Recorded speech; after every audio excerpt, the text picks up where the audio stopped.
এই রোজা রমজানে এত বড় দুঃসাহসকার হলো একজন মসজিদের ইমামের ওপরে গায়ে হাত তুলছে। এই জন্যে এই তৌহিদি জনতা রাস্তায় নামছে যে ইমামের ওপরে হামলা কেন, জবাব চাই। হ্যাঁ, অবশ্যই জবাব তো চাইতেই হবে। এত বড় দুঃসাহসকার রোজা রমজানে ইমামের গায়ে হাত দেয়। নবীর ওয়ারেস হলো এই ইমাম, তাই না? তো সেই ইমামের উপরে যদি হামলা হয়, গায়ে হাত দেয়, তাহলে সেটা তো ওই নবীর উপরে গিয়ে বর্তায়, তাই না? এত বড় দুঃসাহসকার হলো, তার কলিজায় কি এতটুকু জানের মায়া নাই? তো ঠিক আছে, ঘটনাটা কি একটু আমরা বুঝি। চট্টগ্রামের সুন্নিয়া মাদ্রাসা সংলগ্ন হাতিবাড়িয়া এলাকায় একজন মসজিদের ইমামের উপর হামলার ঘটনায় আজ ইফতারের পরপর প্রায় হাজার হাজার মানুষ প্রতিবাদে বিক্ষোভে ফেটে পড়ে। হ্যাঁ, বিক্ষোভে তো ফেটে পড়তেই হবে। একজন আলেমের ওপরে, একজন মসজিদের ইমামের ওপরে হামলা হবে, আর তৌহিদি জনতা চুপ করে থাকবে?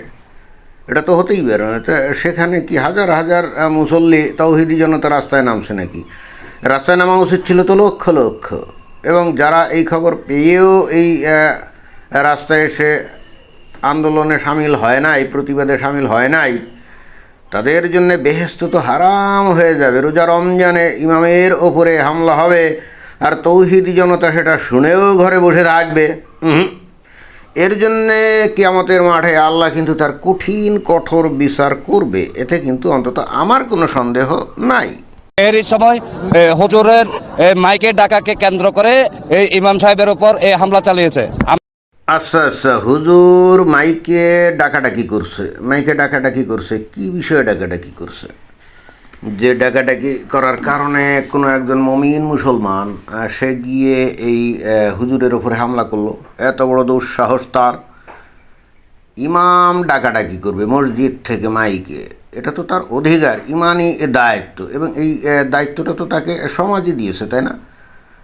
ধর্মের নামে, মানুষকে রোজা রাখার নামে, সেহেরি করার নামে, ইফতার করার নামে যতক্ষণ ইচ্ছা খুশি মাইকে ডাকাডাকি করবে, এটা তো বস্তুত তার নৈতিক অধিকার, ধর্মীয় অধিকার, ইমানি দায়িত্ব।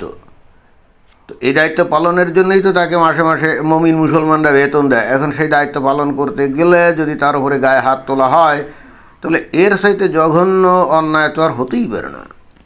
এবং সেই অন্যায়টা যদি ঘটে যায়, তাহলে তৌহিদি জনতা যদি মাঠে নেমের প্রতিবাদ না করে, তাহলে আল্লাহর কাছে তো তাকে কঠিন জবাবদিহি করতে হবে, এটা তো বলাই বাহুল্য। তো ঘটনাটা আর একটু সরেজমিনে আমরা এই হুজুরের কাছ থেকেই শুনি। গত পরশু রাতে আমি সেহরি খাওয়ার জন্য মুসলমানদের নরনারীদেরকে ডাকার জন্য 3টায় উঠছি। হ্যাঁ, 3টায় উঠছেন, ভালো কথা। আরও আগে উঠলেও কোনো সমস্যা ছিল না, তারপরেও 3টায় উঠছেন। হ্যাঁ, তো 3টায় উঠে তারপরে আপনি কি করছেন? 3টায় ওঠার পরে আমি তাদেরকে ডাকছি মাইক দেয়া, এবং মসজিদ হাজিবাড়ির মক্তবখানা, ইবাদতখানা, হাজিবাড়ির মসজিদ থেকে আপনি সেহরি খাওয়ার জন্য 3টায় উঠে ডাকাডাকি করছেন। হ্যাঁ, তো ডাকাডাকি করছেন, এটা করার জন্যই তো আপনাকে মাইনা দেওয়া হয়, এবং এই জন্যই তো আপনাকে ওখানে চাকরি দেওয়া হয়েছে, তাই না? তো করছেন, তো তারপরে যে আপনি উঠেন সেহরি খাওয়ার জন্য, এবং কিছু জিকির করেছি। একেবারে পরিষ্কার হয়ে গেল, তাই না? উনি রাত 3টায় উঠে উনি মাইকে, এবং সেই মাইক কিন্তু বাংলাদেশে একটা মসজিদের মাইক কিন্তু জাস্ট একদিকে থাকে না, চতুর্দিকে 4-5টা মাইক সেট করা থাকে, এবং সেই মাইকগুলো একেবারে প্রচণ্ড লাউড স্পিকার, প্রচণ্ড শব্দে, মানে চতুর্দিকে গম গম করে। আর রাতের বেলা তো 3টা মাইকের শব্দ আরও কিন্তু বেশি জোরে শোনা যায়।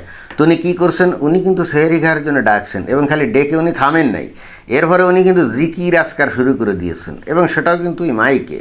কখন? রাত 3টার সময়, তাও কোথায়? চিটাগাং শহরে। এটা কিন্তু খুব গুরুত্বপূর্ণ ব্যাপার, কারণ পরবর্তী যে ঘটনাগুলো ঘটছে সেটার সাথে এই খালি ডাকার সম্পর্ক নেই, এরপরে উনি যে জিকির শুরু করছেন না, এর একটা সম্পর্ক আছে। মাধ্যমে একজন ইসলাম বিদ্বেষী লোক, সে আমাদের মক্তবের পাশে একটা লোক, তার নাম সাদাহান, উনি নাকি হাজিবাড়ির জামাই। এইবার পরিস্থিতিকে ইচ্ছাকৃতভাবে জটিল করার জন্যে এবং তৌহিদি জনতার ইমানি যে অনুভূতি, সেটা দিয়ে একটা মব করার জন্যে, অর্থাৎ একটা গণ্ডগোল পাকানোর জন্য সে উদ্দেশ্যমূলকভাবে বলল যে একজন ইসলাম বিদ্বেষী, তাই না? অথচ যে লোকটা হয়তো তাকে এই যে রাত 3টায় উঠে উনি খালি ডাকাডাকি করে যদি থেমে যেতেন তাহলে ওই লোকটা নিশ্চয় আসতো না, কিন্তু উনি তারপরে শুরু করে দিয়েছেন জিকির। ফলে ঘটনা তো বোঝাই যায়, তাই না? রাত 3টা, স্বাভাবিকভাবে ঘুমের ব্যাঘাত হচ্ছিল। এখন চিটাগাং শহর, মানুষজন তো কাজ করে টোরে রাতের বেলা কি ঘুমায়, কয়টা ঘুমাতে ঘুমাতে 11-12টা বেজে যায়। এখন 11-12টা বেজে গেল, রাত 3টার সময় যদি জোরে জোরে মাইকে উঠে যদি শুধুমাত্র ডাকে যে হে মুমিন বান্দা রোজাদার তোমরা ওঠো সেহেরি খাও, এরকম 2-3 বার ডেকে যদি উনি চুপ হয়ে যেতেন তাহলে কিন্তু কোনো সমস্যা হতো না। এরপর উনি যেটা শুরু করছেন, জিকির শুরু করছেন, কারণ তার তো সারাদিনে কাজ কিছু নাই। ইন্টারেস্টিং ব্যাপার হলো এই ভদ্রলোক, এই হুজুর, সে তো দিনের বেলায় কোনো জায়গায় কাজ করে না, সে তো তার নামাজ পড়ানোই হলো কাজ, তাই না?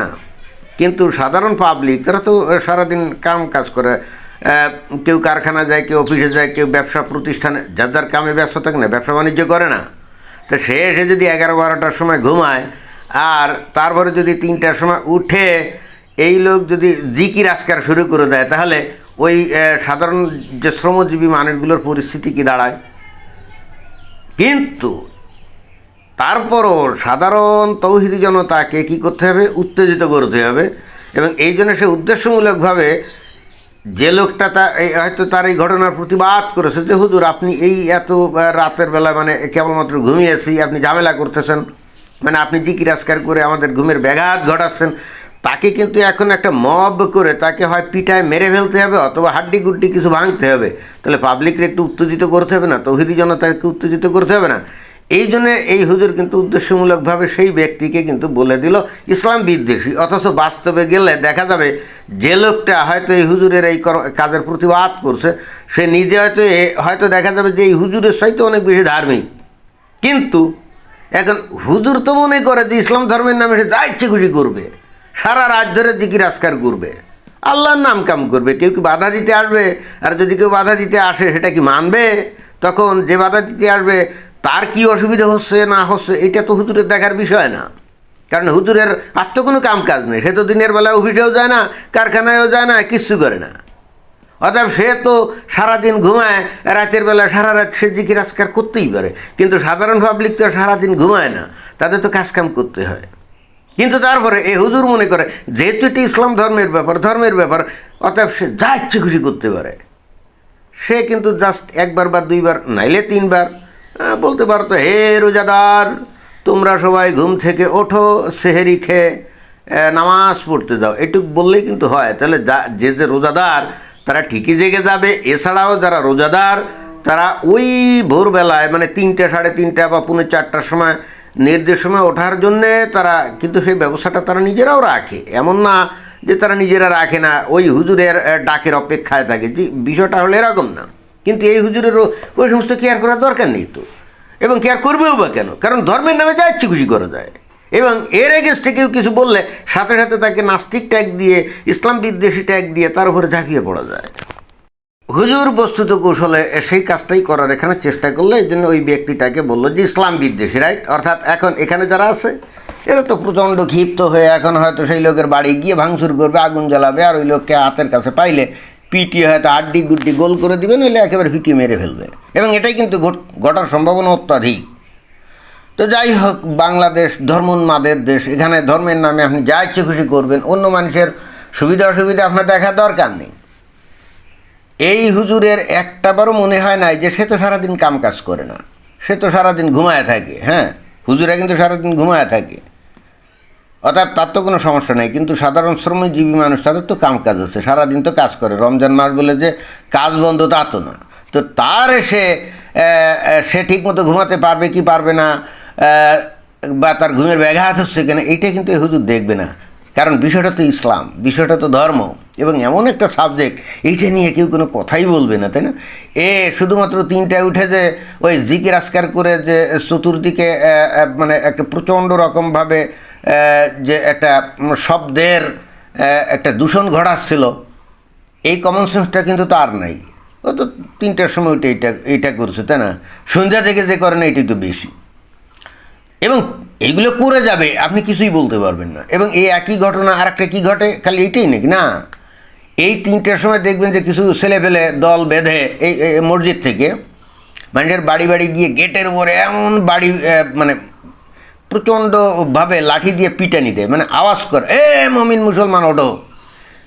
তাদের কিন্তু এই ধরনের কোনো সেন্সও নাই এবং তারা এটা বুঝতেও রাজি না যে বাড়িতে একজন অসুস্থ রুগী থাকতে পারে, শিশু থাকতে পারে, অথবা যারা ঘুমাচ্ছে তাদের পরের দিন কাজ আছে, তাদের একটু ঘুমানো দরকার না, এগুলো কিন্তু এরা কেয়ার করবে না। ইসলাম এই জন্যে মানে মানুষের উপরে জোর করে সব কিছু চাপিয়ে দেয়। আবার এরা বলবে না না না, আমরা তো জোর করে কোনো কিছু চাপাই না। এবং চিন্তা করে দেখেন যে এই সমস্ত হুজুর বা এই সমস্ত লোকজন, মানে কি অদ্ভুত ব্যাপার, এরা বাস্তব জীবনে কি ওদের কাছে কোনো সাহায্য সহযোগিতা চাইলে কখনোই সেটা করবে না। কারো প্রতি কোনো মায়া দয়া যে খুব বেশি দেখাবে তাও না।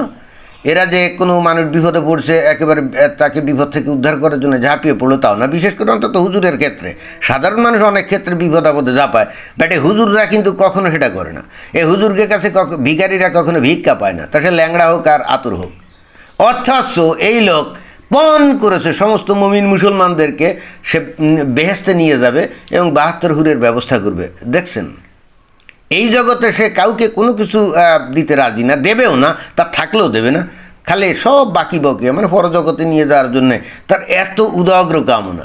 আসলে ঘটনাটা কি? আসলেই কি তার এই ধরনের মানে বিশাল একটা মহত্ব নাকি যে দুনিয়ার সব মানুষকে নিয়ে বেহেশতে সে যাইতে চায়? এত উদার, এত মহান হয়ে গেছে, এত দয়ালু হয়ে গেছে, এত সহানুভূতিশীল হয়ে গেছে? কি মনে হয়?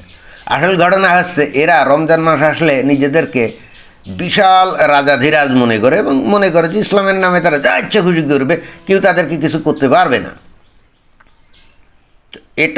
এটাই ইসলামের বিষয় যে এইটা নিজে নিজে আসলে থাকতে পারে না, অন্য মানুষের উপরে তাদের ইচ্ছা চাপিয়ে দেবেই এবং দেওয়ার পরে মনে করবে এটা তার দায়িত্ব, এবং এটা নিয়ে কেউ কথা বলতে আসলেই সে হয়ে যাবে কিন্তু প্রচণ্ড ইসলাম বিদ্বেষী। তো এটাই ছিল বক্তব্য। ধন্যবাদ।